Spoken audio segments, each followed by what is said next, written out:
हम देख रहे थे शैलेश मिटियानी की कहानी। उसने तो नहीं कहा था। इस कहानी का सारांश कुछ गिने चुने शब्दों के अंतर्गत आपके सामने मैं व्यक्त कर रहा हूं। ये कहानी अपने शब्दों के अंतर्गत एक लव स्टोरी है। ये कहानी एक प्रेम कहानी है। इस कहानी में आंसू भी है, गुस्सा भी है, दुश्मनी भी है, फाइट भी है, साथ ही प्रेम में त्याग भी है, देशभक्ति भी है, बलिदान की भावना भी है। और इस कहानी को पढ़ते वक्त लगता है कि ये कहानी किसी रोमांटिक हिंदी फिल्म से कम नहीं है। बस बात एक ही खटकती है इसके अंतर्गत की फ्लैशबैक शैली के अंतर्गत लिखने की वजह से पाठकों के कभी कभार सर के ऊपर से जाती है। ये थोड़ी सी कठिन लगती है। इस कहानी में मैंने पहले भी कहा आपको कि 2 हीरो और 1 हीरोइन है, अर्थात 1 फूल 2 माली है। और ये दोनों भी हीरो नायिका से प्रेम करते हैं और नायिका भी दोनों से प्रेम करती है। प्रेम का ये त्रिकोण कहानी खत्म होने तक पता नहीं चलता कि कहानी कब समाप्त होती है। तब हमें लगता है कि हम किसी सिनेमा घर में फिल्म देखकर बाहर निकल रहे हैं। जिस फिल्म में 2 नायक के रूप में जसवंत सिंह और कुंवर सिंह है और नायिका के रूप में लक्ष्मा है, लक्ष्मा ठकुरानी, जो 22-23 वर्ष की विधवा सुंदर तरुणी है। इस कहानी का आरंभ या प्रारंभ जिसे हम कहते हैं वह युद्ध भूमि से होता है। युद्ध भूमि की वादियों में गश्ती लगाते 2 सैनिक पीछे छूट जाते हैं।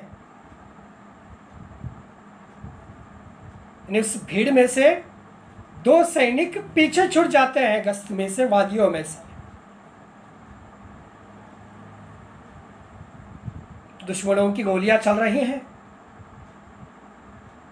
लेकिन कोहरों के कारण, कोहरा छाया हुआ है, कोहरे के कारण सामने क्या हो रहा है ये दिखाई देता नहीं है। और उसी वक्त जसवंत सिंह के बाएं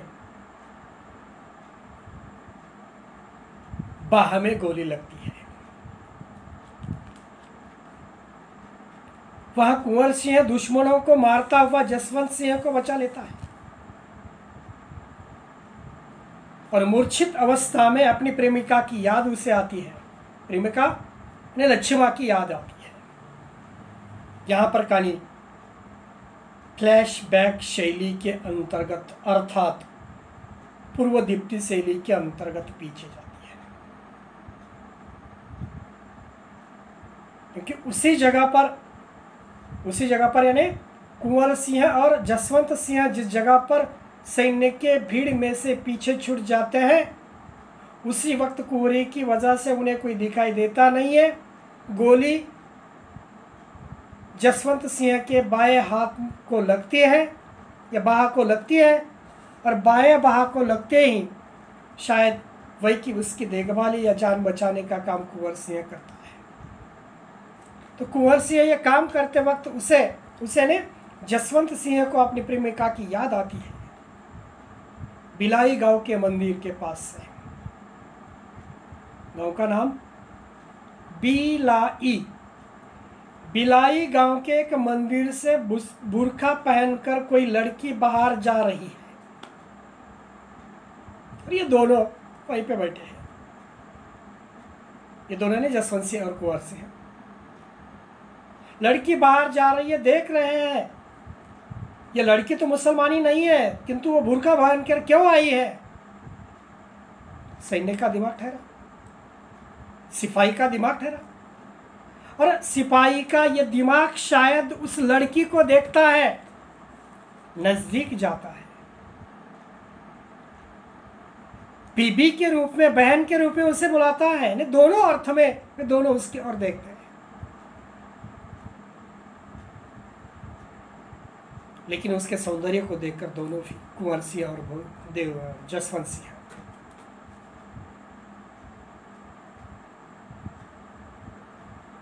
उससे पूछते हैं मुस्लिम होकर मंदिर जाने का प्रयोजन क्या है। और उसी वक्त कुंवर सिंह जबरन उसका बुर्खा उतारता है।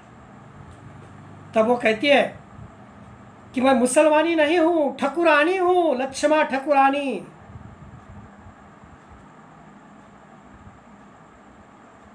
कसम ठोकने वाली लक्ष्मा ठकुरानी हूं मैं। कसम ठोकने ने पति को मारने वाली लक्ष्मा ठकुरानी हूं। अब तक उसके 3 पति मर चुके हैं। लक्ष्मा ठकुरानी के अब तक 3 पति मर चुके हैं और चौथा उसका पति जिंदा है, जिसका नाम है शेरू मियां। 4 विवाह होने के बावजूद भी वह कुंवारी अछूती है। उसे पति का सुख कभी मिला नहीं है।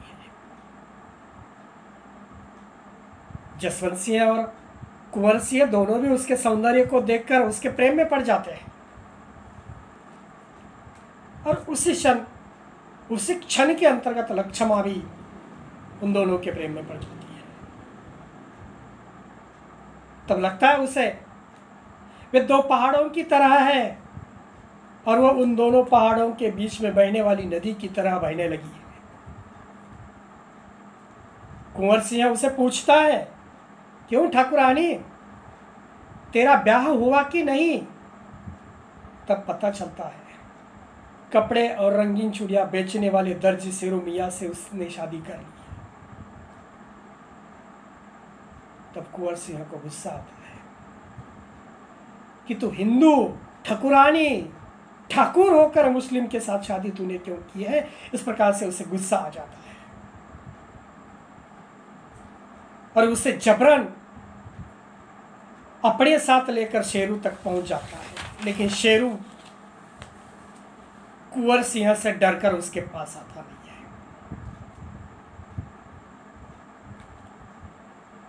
कुंवर सिंह ने साफ साफ कह दिया था कि तू जसवंत से चली जाए तो मैं आत्मघात कर लूं